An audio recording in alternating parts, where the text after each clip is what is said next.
Mushrooms come in all shapes, colors, and sizes.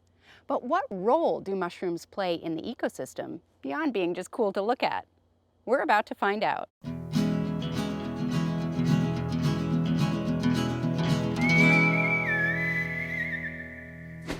I'm Jane Lindholm, and this is But Why from Vermont Public, where we take you out in the northeastern landscape and show you what's happening at different times of the year. Today, I'm in Wright Park on the Tam, the trail around Middlebury in Vermont.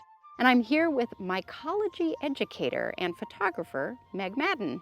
Hey, Meg. Hi, Jane. Can you just say what mycology is before we get started? Yeah, so mycology is the study of fungi and mushrooms. Cool, and is that what I'm holding here? Yes, this is called a giant puffball. So when this matures, meaning when it gets to its full capacity, it's actually making spores on the inside of it right now, which we can't see. But when it dries out later on, and if you touch it, spores will puff out like smoke. So that's where they get their common name. And this is a mushroom that you'll find in the Vermont landscape in the fall, sometimes even on people's lawns. And they look like someone has kicked a ball onto the lawn, but it's actually a mushroom. Let's look at some other mushrooms and we can talk about the importance of mushrooms to the landscape and ecosystem. Great idea. This is kind of slimy. I'm going to put it down. Absolutely. Okay, so we're in front of a log and there are some kind of colorful things on this log. There's some green moss. That's not a mushroom. No, that's a plant. But what are the mushrooms here? So one of the mushrooms is this little turquoise blue mushroom here, and this is called the green elf cup or the green stain fungus. And the function of this particular mushroom is to break down this wood into nutrients that other organisms can use. What about these little orange things? They kind of look like little discs. Yeah, so these teeny tiny dots are actually another kind of mushroom, and I love the name of these. These are called yellow discos, and I sort of imagine them having a party on their log.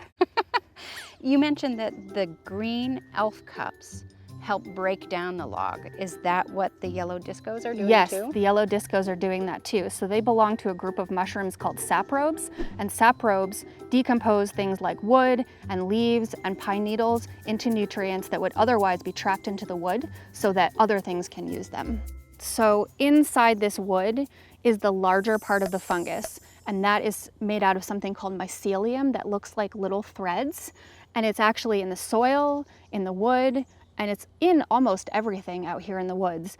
These mushrooms are really cool, but they're also really tiny. Can we go find a mushroom that somebody out in the woods might see more easily? Let's do it.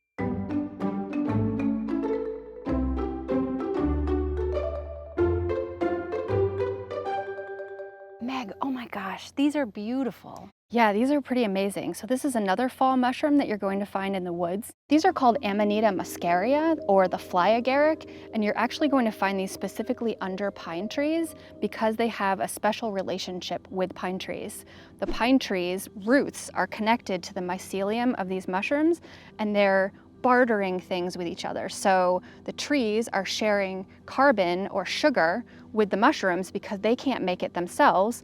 And then the fungus, the mycelium of the fungus, is attached to the roots of those trees, and they're giving the trees more access to water and nutrients. Meg, these are so cool, but I have been eyeing your magic mushroom basket here. Could we maybe go to a picnic table and lay some out and just see some other cool things? Sure, I have lots of treasures in here. We can look at their different shapes and forms and colors. Okay, let's go.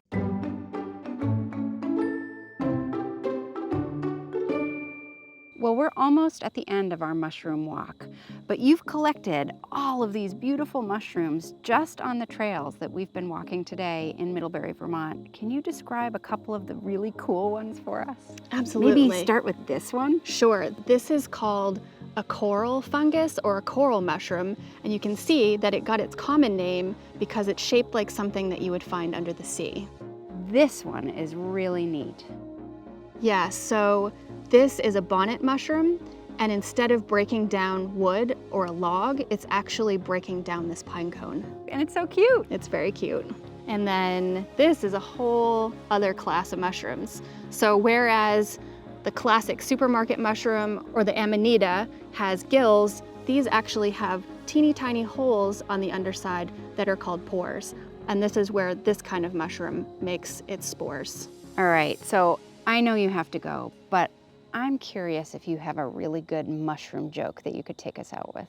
I do. So these amanita mushrooms are so big this year that I think amanitas start lifting weights in order to find them. But I'm pumped. Meg Madden is a mycology educator and photographer in Vermont. Meg, thank you so much for sharing your love and knowledge of mushrooms and the important role they play in the ecosystem with us. Thank you, Jane.